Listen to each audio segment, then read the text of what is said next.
इतना गागर में सागर भरते हुए पता नहीं क्या क्या कहां पहुंच गई, सब कुछ बता डाला।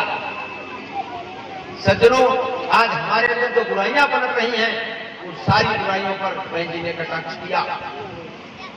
इनसे हमको बचना चाहिए। और बहन जी ने प्रारंभ जब की थी बात, तो सर्वप्रथम खान पान यानी मांसाहार की बात की थी। एक ठाकुर साहब हैं हमारे पड़ोस में, दारू पीते हैं, पीकर सामने से आ गए, सवेरे का समय था, सवेरे सवेरे पीछे आ गए।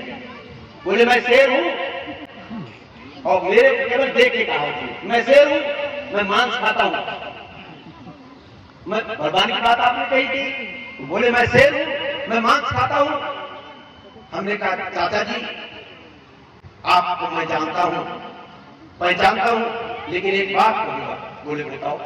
हमने आपको जानता हूं कि आप दारू पीते हो और आप अपने को शेर बता रहे हो, लेकिन हम एक बात जानता हूं कि शेर मांस खाता है, लेकिन कभी दूसरा पदार्थ अन्न नहीं खाता है, केवल मांस खाता है। और एक और पशु है हमारे यहाँ, गलियों में मारा मारा घूम रहा है, वो मांस भी खाता है और रोटी भी खा लेता है।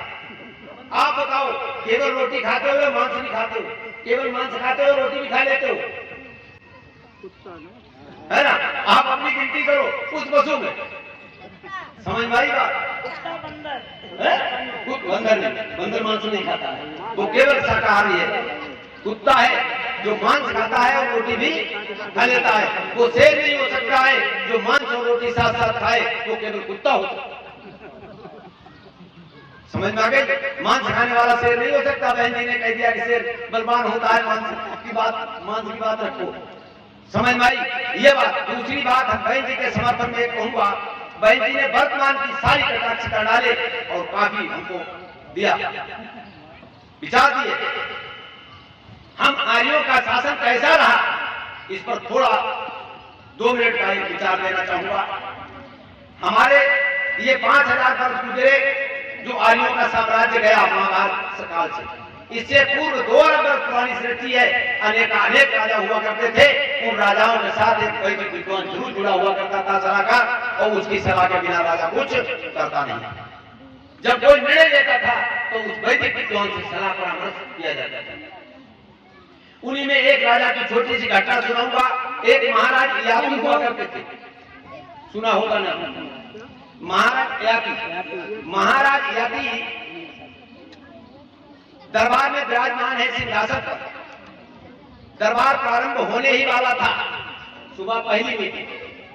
एक महात्मा, एक ऋषि एक कन्या का हाथ पकड़े हुए भीगे हुए वस्त्रों में घसीटते हुए ले आ रहे हैं दरबार में, और कह रहे हैं ये राजन, इस लड़की को, इस कन्या को न्याय चाहिए, इसे न्याय दिलवाओ और इसके अपराधी को खोज के सामने लाना होगा और अपराधी को दंड दे, मैं अपने मुंह से दूंगा। वो ऋषि कह रहा है, वो ऋषि महाराज याती के गुरु थे। गुरु को भी कुछ गरुड़ होता है, राजा के गुरु, राजगुरु। तो राजगुरु का इसके न्याय देने के लिए मैं दूंगा, लेकिन आप दंड इसे मैं दूंगा, मगर अपराधी खोजना तुम्हारा काम है। तो महाराज कहते हैं कि बताओ कौन है अपराधी? तो ये बात सामने आनी चाहिए थी, लेकिन ये बात सामने नहीं आई। महाराज कहते हैं कि लड़की को यहाँ का रुका और कल 12 बजे हम इसके अपराधी को आपके सामने पेश कर दूंगा। कल 12 बजे 24 घंटे का समय दे दो। ठीक वही हुआ। महाराज याती की पत्नी थी देवयानी। देवयानी ने उस कन्या को हाथ में पकड़ लिया और अपने साथ महलों के लिए चली गई। पूरी रात्रि पूछताछ की, बेटी बता कौन है तेरा अपराधी, किसने तेरे साथ अपराध किया, तू कौन कन्या है? लेकिन वो लड़की बताती नहीं। पूरी रात एक बिंदु नहीं कबूली। महात्मा भी पहले पूछते चाहते रहे होंगे किसने अपराध किया, उसने अपने अपराधी का नाम नहीं बताया। महाराज याती महल में नहीं गए। उस दिन दरबार जब समाप्त हुआ तो वो वहीं रह गए और वहीं टहलते रहे पूरी रात। नींद भी नहीं आया, लेटे सोए भी नहीं, टहलते थे। तब तक सुबह हो गया, लोग आने लगे, दरबार लगने लगे, सज के तैयार हो गया, दरबार लग गया। समय हुआ, राजगुरु आ गए, देवयानी भी आ गए और देखो रानी का आसन राजा से दाहिनी तरफ होता है सिंहासन। महारानी देवयानी विराजमान हो जाती है अपने आसन पर और न्याय आसन पर महाराज यादी बैठ जाते हैं। सामने दरबार खचाखच भरा हुआ है, क्योंकि उस समय ये समस्याएं आती नहीं थी। कोई नई समस्या आ जाए तो उस दिन ज्यादा भीड़ होती है, याद रखो। ये समस्या की चर्चा हुई थी, इसलिए वो पहली कन्या के न्याय के कारण जनता ज्यादा इकट्ठी हो गई सुनने के लिए कि क्या होगा, कैसे अपराधी कहां से आएगा, क्या होगा। और सैनिक सामंत सलाहकार भी और मंत्री संतरी भी सोच रहे कि राजा ने किसी को कोई सूचना नहीं की कि यहाँ ढूंढ कराओ, उसे पकड़ कराओ, ये करो, कोई बातें नहीं हुई। राजगुरु अपने आसन पर विराजमान हो जाते हैं, पूरा सभा लगा हुआ है और लड़की सर्वेष्ठा, उसका नाम था सर्वेष्ठा, लड़की सर्वेष्ठा जाके एक जहां पर वादी खड़ा होता है इंतखासा दायर करने वाला, वहां पर खड़ी कर दी गई। देवयानी अपने आसन पर विराजमान हो जाती हैं। अब महाराज यादी का सुनो। महाराज यादी न्याय आसन पर बैठे हुए हैं, उनके वचन जो मुंह से निकलते हैं कि मैं न्यायाधीश महाराज यादी। लड़की सर्वेष्ठा के अपराधी को उचित दंड देने हेतु ये न्यायासन राजगुरु के लिए सौंप रहा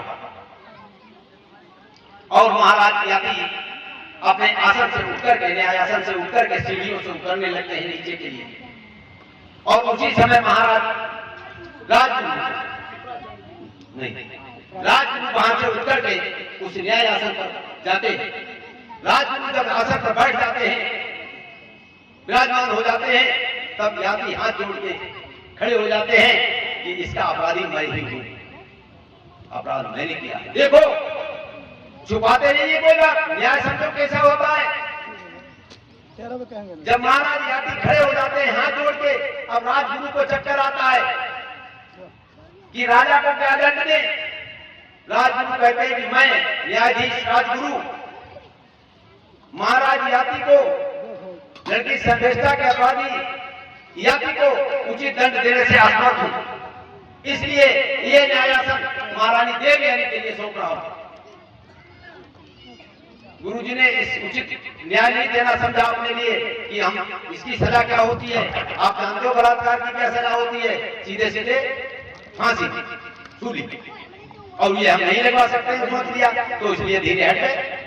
अब उसी आसन को जब राजगुरु हटते हैं तो महारानी देवयानी ग्रहण करती हैं और ग्रहण करते करते देवयानी कहती है कि मैं न्यायाधीश महारानी देवयानी लड़की सर्वेष्ठा के अपराधी यादी को, अब महाराजा नहीं, उनका संबोधन नहीं हो रहा, महारानी देवयानी सीधे कह रही है कि लड़की सर्वेष्ठा के अपराधी यादी को मृत्यु दंड देना निश्चित करती है।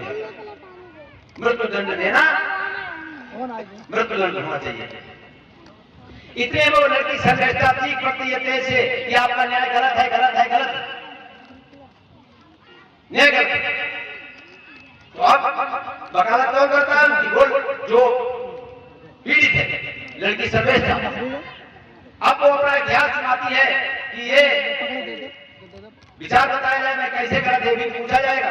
तो लड़की अपने बात बयानों में बताती है कि ये लड़ाई के मैदान में लड़ रहे थे और वहां ये परास्त हो गए, परास्त होने पर बेहोश हो गए, इनका घोड़ा हो गए, पड़े हुए थे बेहोश झाड़ियों में। हमने इनकी सूरत मूरत और उनकी व्यवस्था को देखा तो हमें लगा कि ये बड़ा विशेष व्यक्ति, अच्छा व्यक्ति है, इसका उपचार होना चाहिए, इसकी मदद होनी चाहिए। तो मदद हेतु हम अपने यहाँ उठा के ले गए और अपने पिता माता गुरु आदि को किसी को पता नहीं चलने दिया, गुप्त रूप से इनका इलाज कराया और 15 दिन अपने कमरे में बंद रखा। और जो भी हुआ, जो भी किया, जो भी वो मैंने किया। इसमें जो कुछ गलती थी मेरी थी, इसलिए ये दंड मेरे को मिलना चाहिए, मृत्यु दंड मेरे को मिलना चाहिए। मैं मृत्यु दंड की भागनी हूँ, गलती सब मेरे से हुई है। अब पेट गर्भ में बच्चा है, क्या उसे मृत्यु दंड मिलना चाहिए? अब ये न्याय विचार में गया और विचार विमर्श के उपरांत वही देवयानी निर्णय लेती है कि मैं विचार विमर्श के उपरांत न्यायाधीश महारानी देवयानी इस निर्णय पर जाती हूं कि इन दोनों का दूसरा विवाह होना चाहिए, महाराज यात्री का द्वितीय विवाह होना चाहिए और इसे रानी करना चाहिए। अब ये बात समझो, महारानी देवयानी कैसा न्याय करती है, ये थी हमारे आर्यों की परंपरा। अपने लिए भी दंड वही स्वीकार होता था जो दूसरों को देते थे।